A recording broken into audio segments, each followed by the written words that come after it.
지난 말씀 다시 묵상하겠습니다. 먼저 기도하겠습니다. 살아계신 하나님, 은혜 감사드립니다. 오늘도 성령 하나님, 나와 동행하여 주옵소서.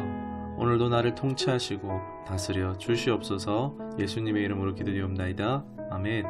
오늘 함께 하실 말씀은 로마서 8장 13절로 14절 말씀입니다. 너희가 육신대로 살면 반드시 죽을 것으로 돼 영으로서 몸의 행실을 죽이면 살리니 무릇 하나님의 영으로 인도함을 받는 사람은 곧 하나님의 아들이라. 아멘. 오늘 말씀의 제목은 진정 나를 위해 사는 삶이라는 제목으로 말씀 나누도록 하겠습니다. 우리는 일평생을 나를 주어로 삼고 살아왔습니다. 이게 잘못된 것은 아니고 자기 자신을 위해서 사는 것은 너무나 당연합니다. 그런데 여기에 많은 경우 간과하는 오류가 있는데, 어떤 오류냐? 나를 위해 산다는 것에서 나가 정확히 무엇을 말하는가 분별하는 것이 중요하다는 것입니다. 성경에서는 영, 혼, 육으로 3분설로 나누어지고 있는데, 이를 우리 함께 묵상했으면 좋겠습니다. 첫째로, 대부분이 말하는 나는 바로 자기의 육체를 두고 이게 바로 나라고 생각하며 육체를 위해서만 살아가는 것을 말합니다. 갈라디아서 5장 19절에서 21절에 보면 육체의 일은 분명하니 곧 음행과 더러운 것과 호색과 우상 숭배와 주술과 원수 맺는 것과 분쟁과 시기와 분냄과 당 짓는 것과 분열함과 이단과 투기와 술 취함과 방탕함과 또 그와 같은 것들이라. 전에 너희에게 경계한 것 같이 경계하노니 이런 일을 하는 자들은 하나님의 나라의 유업으로 받지 못할 것이요. 아멘. 우리는 육체가 요구하는 일이 스스로 무엇인지를 너무나 잘 알고 있습니다. 끝없는 욕망과 갈망이 있습니다. 이것이 다 죄다 아니다 말씀드리는 것은 아니고요.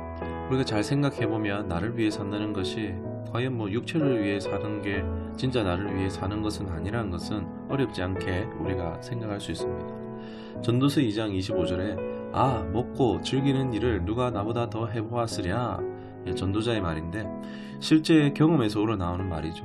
육체의 욕구를 이루는 일은 헛된 것이니 그것을 알기 원한다는 것입니다. 성경이 가르쳐주는 교훈입니다. 둘째로, 혼이 나인가? 혼은 사람의 이성, 생각, 기억, 감정이라 할 수 있습니다. 세상을 인지하고 세상을 영위할 수 있도록 해주는 중앙처리 장치와도 같습니다. 그 혼을 위해서 산다고 하면은 지적 욕구, 많이 공부하고 또 좋은 선한 기억을 많이 만들기 위해서 사는 삶이라고 추구하는 삶이라고 할 수 있겠습니다. 육신의 삶보다는요 확실히 나아 보입니다. 전도서 2장 15절 말씀에 보면은 내가 내 마음속으로 이르기를 우매자가 당한 것을 나도 당하리니 내게 지혜가 있다 한들 내게 무슨 유익이 있으리요 하였도다. 이에 내가 내 마음속으로 이르기를 이것도 헛되도다 하였도다. 아멘.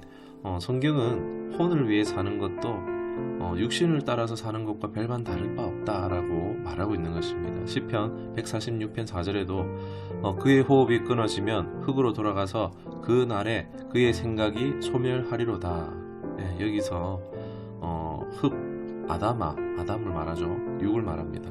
육과 혼은요 사실 같이 연결되어 있기 때문에 운명을 같이 합니다. 분명 혼적인 활동은 유익함을 주지만 크게 보면 혼을 위해 사는 것도 육을 따라 사는 것과 별반 다를 바 없다는 것이 성경의 견해라 할 수 있겠습니다. 셋째로, 성경은 인간을 영적 존재라고 말합니다. 영은 인생의 출발이자 목적과 방향이 되어집니다. 창세기 2장 7절입니다. 여호와 하나님이 땅의 흙으로 사람을 지으시고 생기를 그 코에 불어넣으시니 사람이 생명이 되니라. 아멘. 인간과 만물의 가장 큰 차이가 생명, 영적 존재로 지음받았습니다. 영이 무엇입니까? 보이지도 만질 수도 없습니다. 그러면 영은 없는 것입니까? 예를 들어서 여러분, 사랑은 형체가 있습니까? 형체가 없기에 보이지도 만질 수도 없는 것입니다. 그런데 사랑은 눈에 보이지도 만질 수도 없음에도 두 사람이 사랑하는지 알 수 있습니다. 영도 이와 같습니다. 형체는 없지만 분명히 존재하고 있습니다. 영은 잘 모르고 잘 감지할 수 없습니다. 왜 그렇습니까? 그 이유는 영적으로 우리가 죽었기 때문입니다. 그래서 자연이 육과 혼을 따라서 삽니다.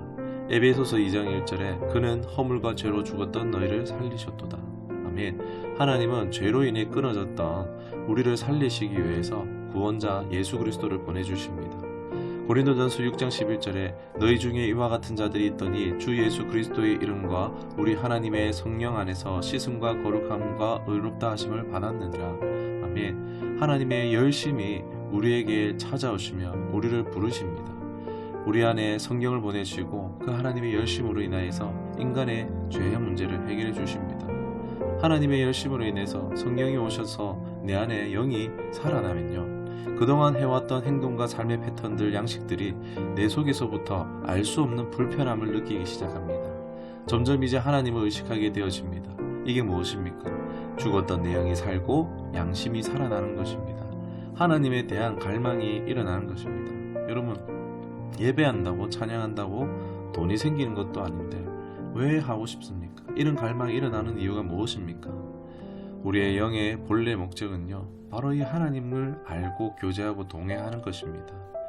오늘 본문이 로마서 8장 13절 14절에 너희가 육신대로 살면 반드시 죽을 것이로되 영으로서 몸의 행실을 죽이면 살리니 무릇 하나님의 영으로 인도함을 받는 사람은 곧 하나님의 아들이라. 아멘. 정말 나를 위해서 사는 삶은 참 나인 자신인 영을 위해 사는 삶입니다. 영을 위해 사는 삶은 하나님을 구하는 삶이라고 할 수 있습니다. 디모데전서 4장 8절에 육체의 연단은 약간의 유익이 있으나 경건은 범사에 유익하니 금생과 내생의 약속이 있으리라. 아멘. 우리는 어쩌면 하나님을 알기 전 평생 육신을 위해서 살았습니다.